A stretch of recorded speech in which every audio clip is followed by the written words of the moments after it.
Welcome. My name is Bethany Amla. I'm at Blue Valley School District in Evelyn Park, Kansas. I'm in extended school year right now, so videotaping this here since it's not working for me at home. I've been with the Blue Valley School District as an intensive resource teacher in a center-based classroom at the elementary level for the last 3 years. Prior to that, my first job was as an adapted physical educator at Lake Mary Center in Paola, Kansas. And then I served as an adaptive physical educator consultant with the Blue Valley School District from 2001 to 2007. I've held several little fitness-related jobs in there and raised my children. So as I tried to get back in, I found it difficult to get in phys ed, but since I had so much experience in special ed, I was able to do a lot of long-term subs, and that kind of put my foot in the door a little bit, and then I was offered a job in the Blue Valley schools with the stipulation of earning my master's in special ed. So that's what I'm doing, and I will be glad to be done at the end of the summer. I will discuss the case of Hendrick-Hudson Central School District Board of Education versus Rowley. This was the first case decided on before the U.S. Supreme Court regarding special education. Based on the Education of All Handicapped Children Act, PL 94-142 in 1975, this act is now known as Individuals with Disabilities Education Act of 2004, or IDEA. After the 1975 law was enacted, courts began to make different rulings based on what a free, appropriate public education was. Because of this, the Supreme Court decided to accept this case in 1982. The petitioners were the Board of Education of the Hendrick-Hudson Central School District, and the respondent was Amy Rowley by her parents.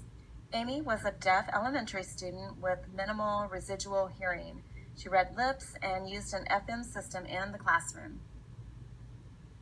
The Hendrick-Hudson Central School District is located in Peekskill, New York. The school is Furnace Woods Elementary School. Amy had a positive kindergarten year. She was well-adjusted and working at or above her peers in academics. The parents, who are also deaf, agreed with her IEP in first grade. However, they wanted a qualified sign language interpreter for her academics. The district did consult with other experts regarding this request. During Amy's kindergarten year, there was even a trial period with an interpreter who said that the service wasn't needed. So the school district came back with a denial for the interpreter. When this happened, the family requested an independent examiner. The examiner concluded that a sign language interpreter was not needed based on evidence that Amy was progressing with her academics and socialization without the service. The parents appealed to the New York Commissioner of Education, and again, it was denied. The Rowleys filed an action with the district court in southern New York. This time, the court ruled in their favor. The parents argued that Amy was not allowed to work to her full potential, thus not receiving a free, appropriate public education. The school district appealed in 1980. However, the Court of Appeals agreed with the U.S. District Court, ruling in the Rowleys' favor. Finally, to the Supreme Court. As mentioned earlier, since the different rulings were coming through the courts regarding what the correct, free, appropriate public education term should be, they accepted the case in 1982.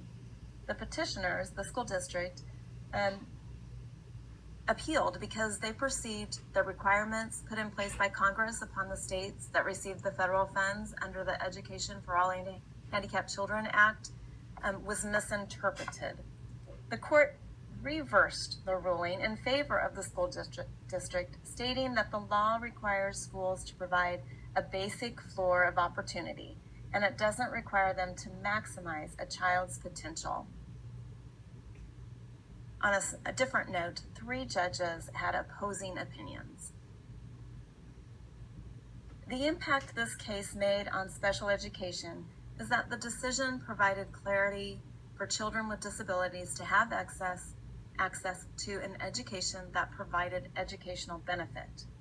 The law says students with disabilities are entitled to an appropriate education, but that doesn't always translate into the best one.